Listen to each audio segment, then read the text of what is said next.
میرے نبی دنیا سے جا رہے ہیں، دنیا سے جانے کا وقت ہے، 12 ربیع الاول ہے، پیر کا دن ہے، 7 جون ہے، 11 ہجری 633 عیسوی۔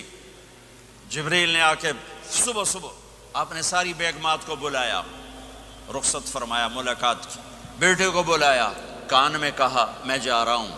وہ رونے لگیں، کرو نہیں، سب سے پہلے تیری میری ملاقات ہو گئی۔ 6 ماہ بعد بیٹی بھی پہنچ گئی باپ کے پاس۔ پھر داماد کو بلایا، ان کو ان کا سر اپنی گود میں رکھا، کمر پہ ہاتھ پھیرا، دعا دی، رخصت فرمایا۔ آخر میں اپنی آنکھوں کی ٹھنڈک کو بلایا، کون؟ حسن اور حسین، کہ میری آنکھوں کی ٹھنڈک حسن اور حسین، میرے جنت کے پھول حسن اور حسین۔ یوں لیا، حسن کو یہاں سے لیتے تھے، حسین کو یہاں، حسن کو ادھر اٹھاتے تھے، حسین کو ادھر اٹھاتے تھے۔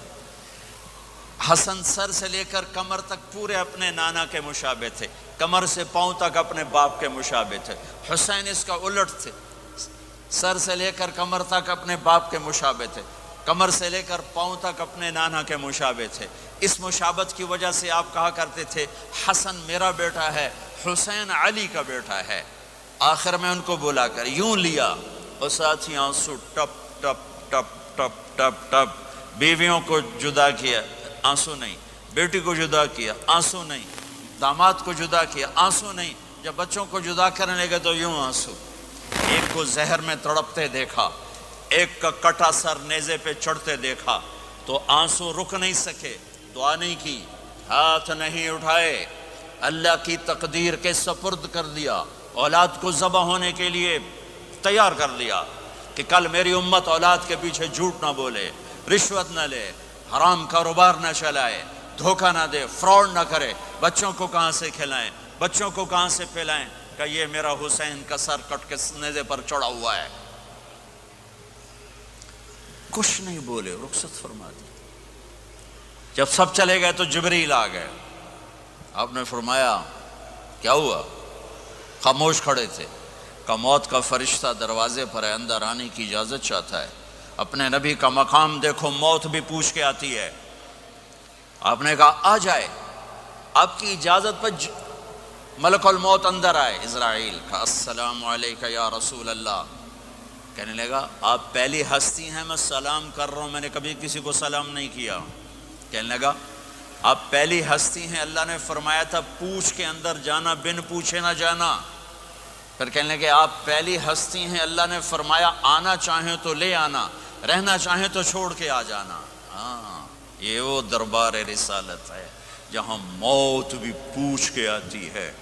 آپ نے فرمایا میں اجازت دے دوں میری جان نکالو گے؟ کہا جی نکالوں گا، نکالوں گا۔ آپ نے یوں جبریل کو دیکھا، کیا کہتے ہو، جاؤں یا رہ جاؤں؟ جبریل نے کہا اللہ آپ کی ملاقات کے شوق میں ہیں، فیصلہ آپ کریں گے۔ ہاں یہ بات سنانا چاہتا تھا اگلی۔ آپ نے کہا اچھا جاؤ، پہلے اللہ سے پوچھ کے آؤ میرے بعد میری امت کے ساتھ کیا کریں گے، میرے بچوں کے ساتھ۔ یہ ساری مائیں، میرے بچے میرے بچے میرے بچے میرے بچے۔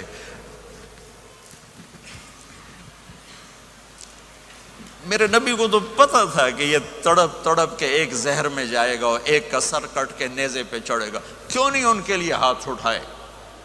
ہمارے لیے کیوں روئے کہ جاؤ اللہ سے پوچھ کے آؤ میرے بعد میری امت کے ساتھ کیا کرے گا، میں پھر جواب دوں گا۔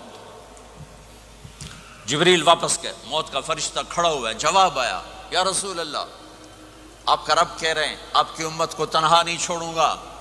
مجھے میرے رب کی قسم جو سن رہا ہے، جس نے ہمیں یہاں جمع کیا ہے، سنو میری بات غور سے، اگر میرے نبی یہ سوال نہ اٹھاتے تو آج میں اور آپ بھی بندر خنزیر میں بدل چکے ہوتے۔ میری اور رب کی کوئی رشتہ داری نہیں ہے۔ اس امت نے وہ سب کچھ کر دیا جو پہلی امتوں نے کیا، لیکن کون ہے جس نے عذابوں کو روکا ہوا؟ وہ میرے نبی کے آنسو، میرے نبی کی آہیں، میرے نبی کی دعائیں، میرے نبی کی فریادیں، میرے نبی کی تڑپ، میرے نبی کا رونا، میرے نبی کا پیٹ پہ پتھر باندھنا، اس نے روک دیا۔